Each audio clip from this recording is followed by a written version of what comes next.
Hi friends, welcome to our channel Engineer Maligade. இன்னைக்கு நம்ம எதை பத்தின வீடியோ பார்க்க போறோம்னா கல்யாண கேசரி பண்றது எப்படி அப்படிங்கிற வீடியோ பார்க்க போறோம். புதுசா பார்க்க ஃப்ரெண்ட்ஸ் நம்ம சேனலை சப்ஸ்கிரைப் பண்ணிட்டு பாருங்க. நம்ம சேனல்ல மளிகை கடை, ஹோட்டல், ஜூஸ் அண்ட் நிறைய லோ இன்வெஸ்ட்மென்ட் பிசினஸ் ஐடியாஸ் இருக்கும். ஃப்ரெண்ட்ஸ் பழைய சப்ஸ்கிரைபர் எல்லாத்துக்கும் தெரிஞ்சிருக்கும். லாக்டவுன் சமயத்துல நாங்க ஹோட்டல் நடத்துனது. அதோட ரெசிபிஸ் நிறைய கத்து கொடுத்துட்டேன். இட்லிக்கு மாவு அரைக்கிறதுல இருந்து பிரியாணி போடுறது, சால்னா வைக்கிறது, இந்த மாதிரி நிறைய இருக்கும்.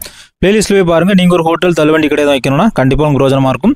இன்னைக்கு நமக்கு ஒரு 50 பேர் சாப்பிடுற மாதிரி கல்யாண கேசரி ஆர்டர். உங்களுக்கு அதை லைவா கத்து தரேன். நீங்களும் கண்டிப்பா உங்க வீட்டுல ட்ரை பண்ணுங்க. இன்னைக்கு நம்ம 1 கிலோ ரவையில தான் கல்யாண கேசரி பண்ண போறோம். 1 கிலோ ரவையில தாராளமா 50 பேர் வரை சர்வ் பண்ணலாம் அந்த சின்ன கரண்டிக்கு. இன்னைக்கு இதுக்கு நம்ம 1/2 லிட்டர் சன்ஃப்ளவர் ஆயிலும் 300 ml நெய்யும் சேர்க்கிறோம். கல்யாண கேசரியோட டாப் சீக்ரெட் என்னன்னா, நீங்க எவ்வளவு ரவை சேர்க்கீங்களோ இன்னைக்கு நம்ம 1 கிலோ ரவைக்கு அப்படியே 1 லிட்டர் அளவு ஆயில் வடிவில் சேரணும். நெய், டால்டா, சன்ஃப்ளவர் ஆயில் இதெல்லாம் கலந்து கூட சேர்க்கலாம். இல்லைனா நெய் அதிகமாக சேர்த்து சன்ஃப்ளவர் ஆயில் கம்மியாக சேர்க்கலாம்.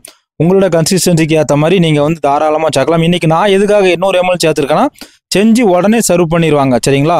செஞ்சு உடனே சர்வ் பண்ணும் போச்சில் கொஞ்சம் ஆயிலாக தெரியும் 1 லிட்டர் சேர்த்து. அதனால் நான் குறைச்சி 800 ml விட்டுருக்கேன். செஞ்சு ஒரு அரை மணி நேரம் 3/4 மணி நேரம் கழிச்சு சர்வ் பண்ணால் நீங்கள் தாராளமாக 1 லிட்டர் வரை சேர்க்கலாம். கல்யாண வீட்டில் கண்டிப்பாக 1 லிட்டர் சேர்த்துருவாங்க. ரைட்டா? இப்போ இந்த நெய், ஆயில் எல்லாம் சூடான உடனே 2 1/2 கிலோ ரவை பாக்கெட்டை அப்படியே தட்டி இதில் அப்படியே வறுக்கிறோம். சரிங்களா? பெரிய டென்ஷனே கிடையாது. செய்கிற மாதிரியே நீங்களும் உங்கள் வீட்டில் வர ஃபங்க்ஷனுக்குலாம் கண்டிப்பாக ட்ரை பண்ணி பாருங்க. இப்போ இந்த ரவை அப்படியே வறுத்துட்டு இருக்கக்கூடிய டைமில் நம்ம நல்ல ஃப்ரெஷ்ஷான வாசனை உள்ள ஒரு 10 ஏலக்காய், 10 கிராம்பு இது கூட சேர்த்து நல்லா வறுக்கிறோம். இது போட்ட உடனே அடுத்து கிஸ்மிஸ் பழமும் முந்திரி பருப்பும் உங்களுக்கு எவ்வளோ வேணுமோ அவ்வளோ எடுத்துக்காங்க. 50 கிராமா, 100 கிராமா உங்கள் தேவைக்கு ஏற்ற மாதிரி இது கூடயே போட்டு நல்லா வறுத்து எடுக்கிறோம்.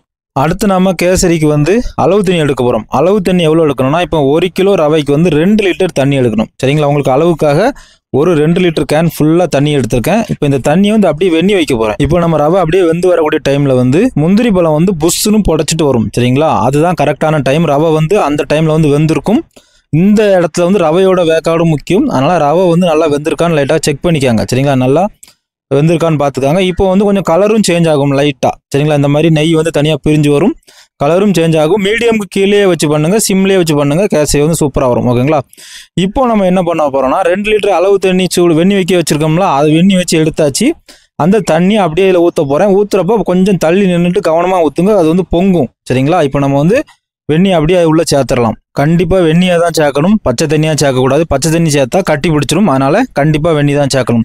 இப்போ நம்ம வெந்நி சேர்த்த உடனே ரவை நல்லா வெந்து வர ஆரம்பிக்கும். சரிங்களா? இந்த தண்ணி எல்லாமே குடிச்சிடும். நல்லா அப்படியே இந்த தண்ணி எல்லாம் வற்றி பெரிய பெரிய பபிள்ஸாக விடும். நீங்கள் ஆக்சுவலாக ரவை கிண்டுதப்போ வர்ற மாதிரி பபிள்ஸ் வரும். அந்த டைம் தான் கரெக்டான டைம். நமக்கு ரவை வெந்து முடிஞ்சிருக்கு அப்படிங்கிறது நம்ம கண்டுபிடிச்சிடலாம். இந்த டைம் நம்ம கேசரி பொடி சேர்க்கலாம். கேசரி பொடி கரெக்டாக 1/4 டீஸ்பூன் சேருங்க. கரெக்டாக 1 கிராம் வரும். சரிங்களா? நான் ஆரஞ்சு ரெட் அந்த கலர் எடுத்திருக்கேன். ரொம்ப மைல்டாக தான் சேர்த்துருக்கேன். சரிங்களா? கேசரி பொடி சேர்த்துட்டு இப்போ இதை நம்ம நல்லா மிக்ஸ் பண்ணி விட்டுறலாம். இப்போ நம்ம கேசரி பொடியெல்லாம் நல்லா சேர்த்து மிக்ஸ் பண்ணி முடித்த பிறகு அடுப்பு இப்போ சிம்லேயே தான் இருக்கும். இப்போ என்ன ஆகும் அப்படின்னா, நம்ம ஆயில், நெய் எல்லாம் சேர்த்துருக்கோம்ல, இதெல்லாம் அப்படியே தனித்தனியாக பிரிஞ்சு வரும். சரிங்களா? அந்த ரவையிலேருந்து அப்படியே பிரிஞ்சு வர்றது தெரியும்.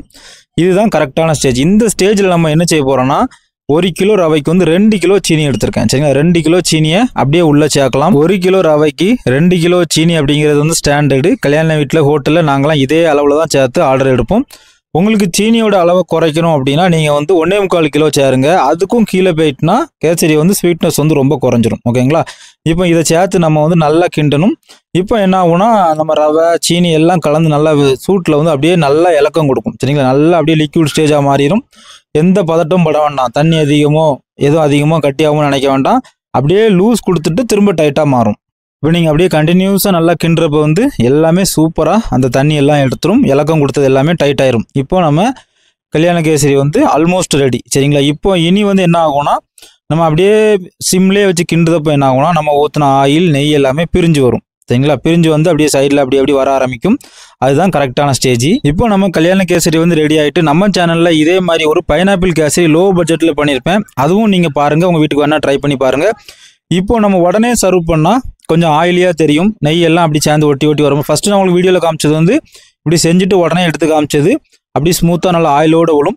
ஒரு 3/4 மணி நேரம் தாண்டிட்டுனா அந்த ஆயில், நெய் எல்லாமே கேசரி எடுத்துக்கிடும். இந்த மாதிரி சூப்பராக வரும். சரிங்களா? சாப்பிட்றதுக்கு சூப்பராக இருக்கும். ஆயில் டெக்ஸ்சர் ரொம்ப இருக்காது. எல்லாத்துக்கும் ரொம்ப பிடிக்கும். ஓகே ஃப்ரெண்ட்ஸ், உங்கள் வீட்டில் கண்டிப்பாக ட்ரை பண்ணிட்டு கமெண்ட் பண்ணுங்கள். சின்னதாக ஹோட்டல் வைக்கணும், தள்ளுவண்டி கடை எதுவும் வைக்கணும் அப்படின்னா பிளேலிஸ்ட்டில் போய் பாருங்கள். எங்கள் ஹோட்டலில் நாங்கள் என்னென்ன பண்ணமோ எல்லாமே சொல்லி கொடுத்துருப்பேன். மாவு அரைக்கிறதுலேருந்து பிரியாணி, புரோட்டா இந்த மாதிரியான நிறைய ரெசிபிஸ் இருக்கும். கண்டிப்பாக உங்களுக்கு பிரோஜனமாக இருக்கும். அனுபவம் இல்லைனாலும் கற்றுக்கிடலாம். ஓகே ஃப்ரெண்ட்ஸ், தேங்க்யூ ஃபார் வாட்சிங் இன்ஜினியர் மளிகை கடை. மீண்டும் ஒரு தொழில் மற்றும் ஒரு பயனுள்ள வீடியோவில் சந்திக்கலாம்.